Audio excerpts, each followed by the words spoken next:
عليكم ورحمة الله وبركاته نحمد الله العظيم ونصلي على رسوله الكريم أما بعد அன்பான பெரியோர்களே, ஜமாத்தார்களே, அல்லாஹ்வினுடைய கிருபையால் ஃபஜ்ருடைய தொழுகையை இமாம் ஜமாத்தோடு தொழுதுவிட்டு குர்ஆனுடைய விளக்கங்களை தெரிந்து கொள்வதற்காக நாம் எல்லாம் அமர்ந்திருக்கிறோம். ரப்பு சுப்ஹானஹு வ தஆலா நம்முடைய எல்லா அமல்களையும் குறையில்லாமல் நிறைவாக ஏற்றுக்கொள்வானாக.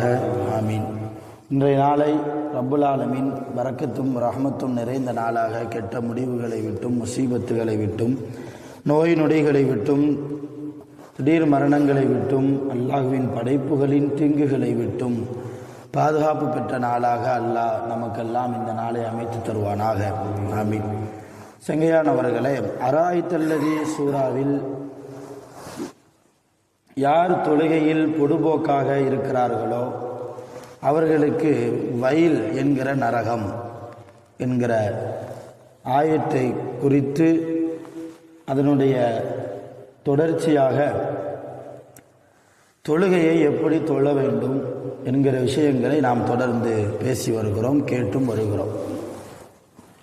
சில விஷயங்கள் தொழுகையிலே எப்படி நிற்பது, எப்படி ருக்கு செய்வது, எப்படி சஜிதாவுக்கு போவது, சஜிதாவில் எப்படி இருப்பது என்பதையெல்லாம், அத்தஹியாத்தில் எப்படி இருப்பது என்பதையெல்லாம் நாம் தெரிந்து கொண்டோம், அல்ஹம்துலில்லாஹ். இன்னும் சில விஷயங்கள், அத்தஹியாத்தில் ஒரு தொழுகையாளி இருக்கிற போது தன்னுடைய பார்வையை சஜிதா செய்யக்கூடிய இடத்தை நோக்கி பார்க்கக்கூடாது. அத்தஹியாத்தில் ஒரு தொழுகையாளி இருக்கிற போது தன்னுடைய பார்வையை தன்னுடைய மடியின் மீது, தொடையின் மீது, காலின் மீது தான் தன்னுடைய பார்வை இருக்க வேண்டும். எதுவரைக்கும் அந்த பார்வை இருக்கணும்?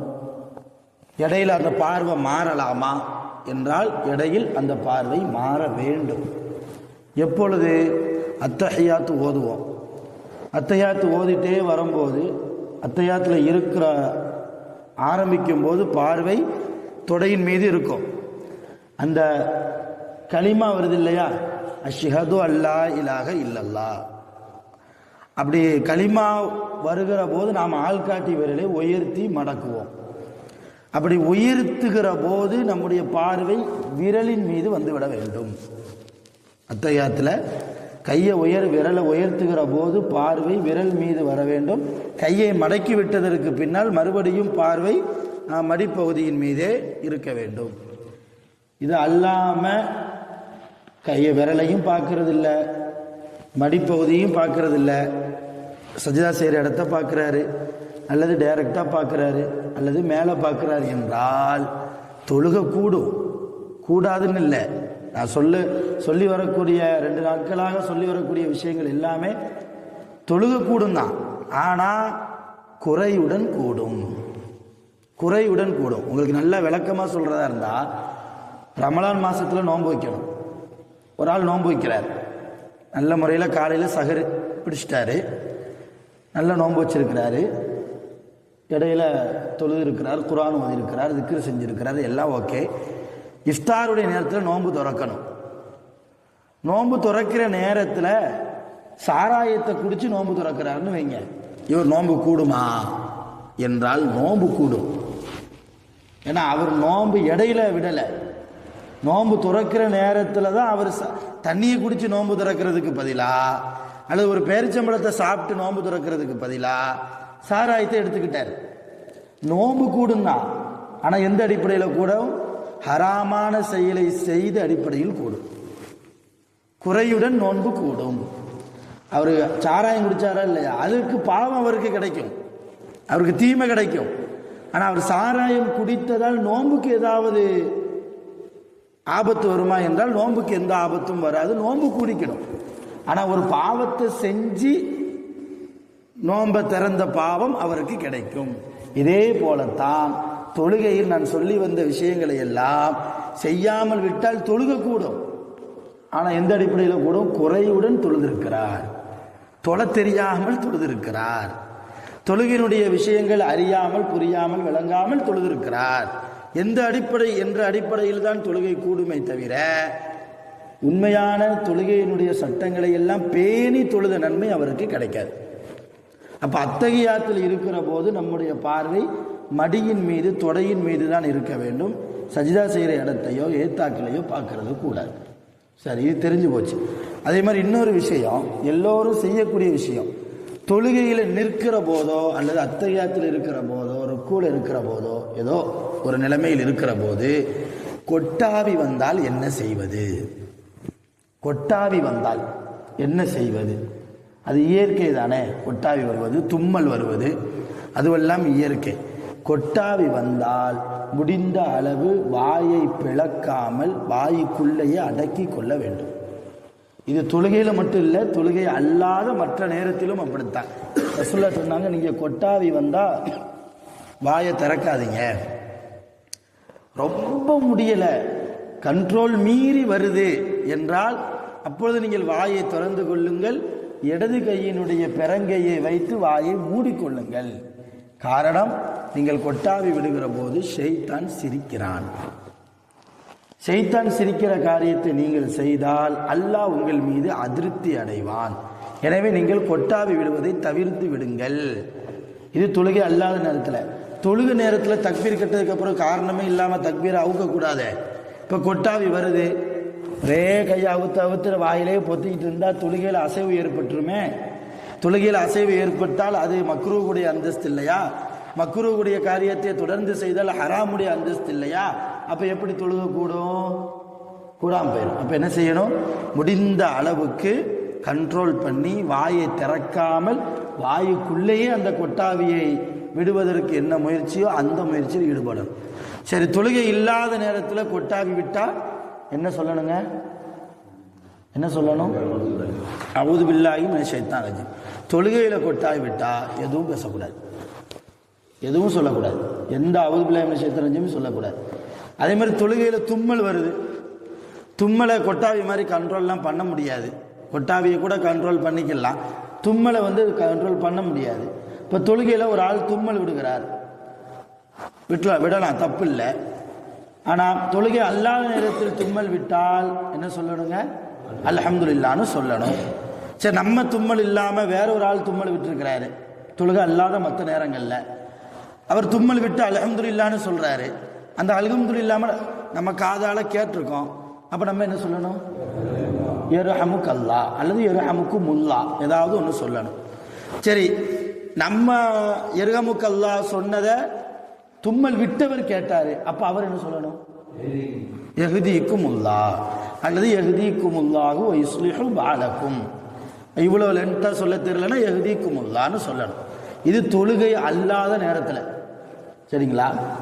ஆனால் தொழுகை நேரத்தில், தொழுகையில் இருக்கிற போது ஒரு ஆள் தும்மல் விட்டால் அவர் என்ன செய்யக்கூடாது? அல்ஹம்துலில்லாஹ்னு சொல்லக்கூடாது. ஏன்னா அல்ஹம்துலில்லாஹ்ங்கிறது பேச்சு வழக்கு, அல்லாஹ்வுக்கே எல்லா புகழும்னு அர்த்தம். தொழுகையில் பேச்சு வழக்குக்கு இடம் இல்லை. தொழுகையில் குர்ஆனுக்கு தான் இடம், தொழுகையில் துஆவுக்கு இடம் உண்டு, தொழுகையில் திக்ருக்கு இடம் உண்டு, இல்லையா? அல்ஹம்துலில்லாஹ் எல்லா புகழும் அல்லாஹ்வுக்கே அப்படின்னா அது வட்டார வழக்கில் வந்துடுது, பேச்சு வழக்கில் வந்துடுது. பேச்சு வழக்கு கொண்டு வந்துட்டா தொழுகையில் அந்த தொழுகை கூடாது. இது மக்ரூஹல்ல, இது ஹராம், தொழுகையில் செய்யக்கூடாத காரியம். அல்ஹம்துலில்லாஹ்னு சொல்லிட்டாருன்னா தொழுகை கூடாது தான். சரி, ஒரு ஆள் தெரியாமல் அல்ஹம்துலில்லாஹ்னு சொல்லிட்டாரு, பக்கத்தில் என்ன தொழுதுகிட்டு, அதை கேட்டு நம்ம யர்ஹமுக்கல்லாஹ்னு சொல்லலாமா? சொல்லவும் கூடாது. அதற்கு அவர் மறுபடியும் யஹ்தீக்குமுல்லாஹ்னு சொல்லலாமா? எந்த பேச்சு இருக்கக்கூடாது. அப்போ தொழுகையில் தும்மல் இட்டால் அல்ஹம்துலில்லாஹ் யர்ஹமுக்கல்லாஹ் யஹ்தீக்குமுல்லாஹ் எந்த ஒரு வாசகமும் என்ன செய்யக்கூடாது? வரக்கூடாது. வேணும் என்றால் மனதிற்குள்ளே அல்ஹம்துலில்லாஹ் என்று சொல்லிக் கொள்ளலாம். நாவு அசையக்கூடாது. நாவு என்ன செய்யக்கூடாதுங்க? அசையக்கூடாது. சரி, இது ஒரு பக்கம் இருக்கு. அதே மாதிரி இன்னொரு சட்டம் என்னன்னா, இப்போ நிறைய இடங்கள்ல இந்த மாதிரி டிஜிட்டல் கிளாக் இருக்குது இல்லையா? இதில் அசரு, மக்ரிபு, இஷாண்டு வரும், தமிழ்லையோ அரபிலையோ இங்கிலீஷ்லையோ வரும். அது அல்லாமல் யார் இதை வாங்கி கொடுத்தாங்களோ அவங்க பேரும் சில பேர் அதில் வக்ஃபு செய்யப்பட்டது, ஹாஜியார் சையது முகமது ஹாஜியார் இதை வாங்கி கொடுத்தார் என்றெல்லாம் எழுதி போட்டிருப்பாங்க. அல்லது தொழுகை சார்ந்த சில விஷயங்களுக்கு எழுதியிருக்கிறாங்கன்னு நினைக்கிறேன். இப்போ இப்படி ஒரு வாசகம் இருக்கும். அல்லது பள்ளிவாசல் அல்லாத வேறு இடத்துல நீங்கள் தொழுவுறீங்க, ஏத்தாக்கில் ஒரு வால் போஸ்ட் இருக்குது, அதில் தமிழ்லையோ இங்கிலீஷ்லையோ ஏதோ வாசகம் எழுதி போட்டிருக்கிறாங்க அப்படின்னா நீங்கள் தொழுகையில் இருக்கிற போது ஆட்டோமேட்டிக்காக உங்கள் பார்வை அங்கே போய் தான் ஆகும் இல்லையா? பார்க்கக்கூடாது, அது மக்ரூஹு. சஜிதா செய்கிற இடத்த தான் பார்க்கணும். இருந்தாலும் ஏதோ ஒரு சந்தர்ப்பத்தில் பார்வை அந்த எழுத்தை நோக்கி போகிற போது அதை படிக்கலாமா? கண்டிப்பாக படிக்க தோணும் இல்லையா? மற்ற நேரத்துலலாம் வால் போஸ்ட்டை பார்க்க மாட்டோம், இந்த கிளாக்கை பார்க்க மாட்டோம். ஆனால் தொழுகையில் இருக்கிற போது தான் ஷைத்தான் நம்ம அந்தனே அங்கே கொண்டு போவான். படிக்கலாமா என்றால் மனதிற்குள்ளே படித்து கொள்ளலாம். நாவை அசைப்படக்கூடாது. நாவை என்ன செய்யக்கூடாதுங்க? எக்காரணத்தை கூட அசைப்படக்கூடாது. இந்த மாதிரி கிதாபுகள்லாம் இருக்குது. அதில் அன்வாருல் குர்ஆன் எழுதியிருக்குது, புகாரி எழுதியிருக்குது, முஸ்லீம் எழுதியிருக்குது. நின்றுக்கிட்டே இப்போ லுகர் அசர் தொழுகையெல்லாம் சத்தம் போட்டு ஓதுறது இல்லை, அமைதியாக தான் இருக்கிறோம். அப்படி இருக்கும்போது அப்போ ஆட்டோமேட்டிக்காக பார்வை அங்கே போய் புகாரி முஸ்லீம்னு நமக்குள்ளேயே பேசுகிற மாதிரி என்ன செய்யக்கூடாது? நாவை அசைச்சு அதை வாசித்து விட்டோம் என்றால் தொழுகை பாத்தில். தொழுகை என்ன செய்யாமல் போயிடும், கூடாமல் போய்விடும். அதே போன்று இன்னொரு மிக முக்கியமான ஒரு விஷயம், எல்லோருக்கும் தொழுகையில் மன ஓர்மை என்பது இன்னைக்கு இல்லாமல் போச்சு. தக்பீர் கட்டினதுக்கு பின்னால் தான் ஷைத்தான் வர்றான், நிறைய சிந்தனையை கொண்டு வர்றான். அப்போ மன ஓர்மையாக தொழுவதற்கு அல்லாஹ்வுடைய சிந்தனையில், அல்லாஹ்வுடைய ரசூலுடைய சிந்தனையில் நாம் தொழுவதற்கு என்ன வழி? அதற்கு ஏதாவது ரசூலுல்லாஹ் சொல்லியிருக்கிறாங்களா என்றால் கண்டிப்பாக நிச்சயமாக கூறியிருக்கிறார்கள். என்ன சொன்னாங்கன்னா, ஒரு ஆள் தொழுகையில் கவனக்குறைவு வந்தால் அல்லது சிந்தனை வேற எங்கேயாவது மாறி போச்சுன்னா மனதிற்குள்ளேயே அவுது பில்லாஹி மினஷ் ஷைத்தானி ரஜீம் என்று சொல்லி தன்னுடைய தலையை லேசா திருப்பி, ரொம்ப திருப்பிடக்கூடாது, சலாம் கொடுக்குற மாதிரி லேசா திருப்பி 3 முறை துப்ப வேண்டும். எப்போ? தொழுகையில் நிற்கிற நிலைமையிலேயே செய்யலாம். அஜர்த்து துப்ப சொல்லிட்டாருன்னு இடது பக்கம் நிற்கிறவங்க மூஞ்சில் காரி துப்பிட வேண்டியதான் நம்ம லுகரில் இருந்து. அப்படி யாரும் துப்பிட்டு போயிடாதீங்க, இப்போ சண்டை வந்துடும். லேசா ஒரு ஈமான், ரசூல்லா சொல்லியிருக்கிறாங்க, ரசூல்லா சொன்னால் நடக்கும் அப்படிங்கிற ஒரு ஈமான். இதை சஹாபாக்கள் செஞ்சும் பார்த்தாங்க.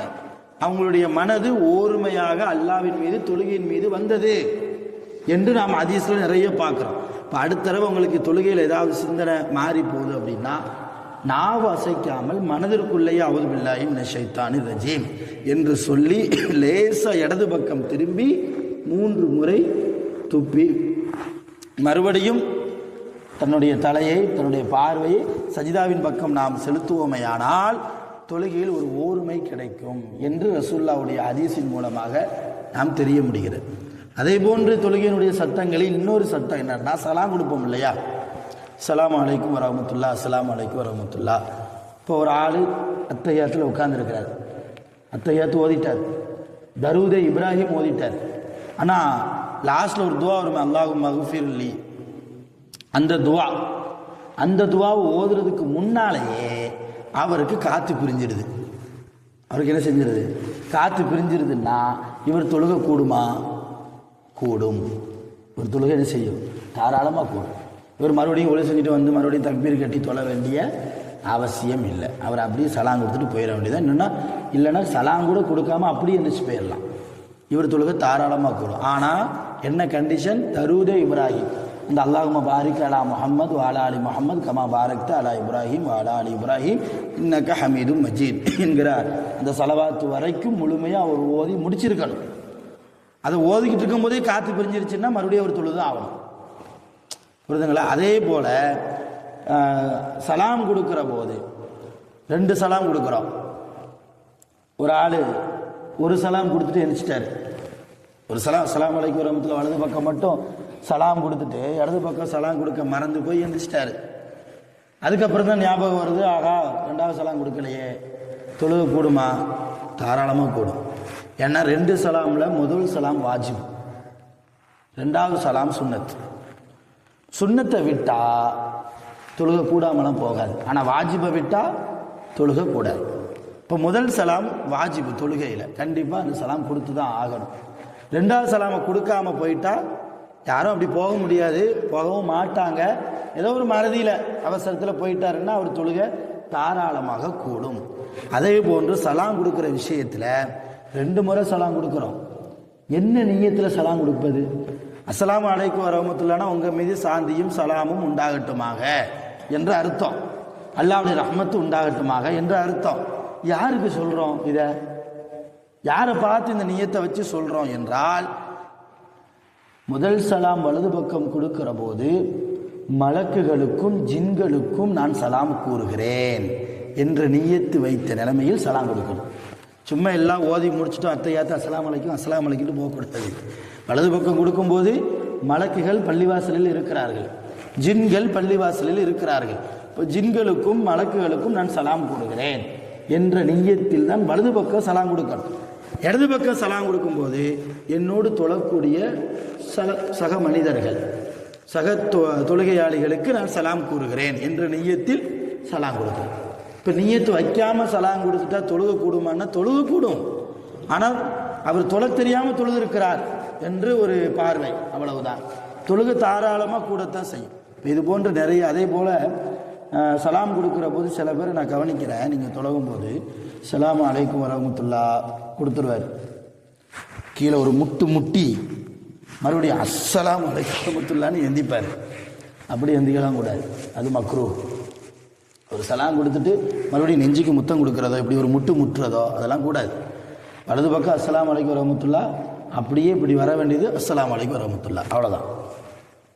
அஸ்ஸலாமு அலைக்கும் வரஹ்மத்துல்லாஹ் அப்படியே வர வேண்டியது அஸ்ஸலாமு அலைக்கும் வரஹ்மத்துல்லாஹ். இப்படி கீழே குனிகிறதோ, இப்படி முட்டுறதோ, நெஞ்சுக்கு முத்தம் கொடுக்குறதோ, இந்த மாதிரி காரியம்லாம் என்ன செய்யக்கூடாது. அப்படி செஞ்சால் தொழுகையில் மக்ரூஹ். இப்போ இது போன்ற தொழுகையினுடைய சட்டங்கள் போதுமான வரைக்கும் நாம் சொல்லியிருக்கிறோம்.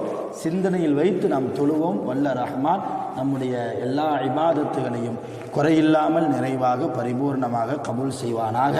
வருங்காலங்களில் தொழுகையை எப்படி தொழ வேண்டும் என்று தெரிந்து தொழுவதற்கு உண்டான எல்லா ஞானங்களையும் அல்லாஹ் நமக்கு வழங்கி அருள் செய்வானாக. வாஹிரு தஅவானா அல்ஹம்துலில்லாஹி ரப்பில் ஆலமீன்.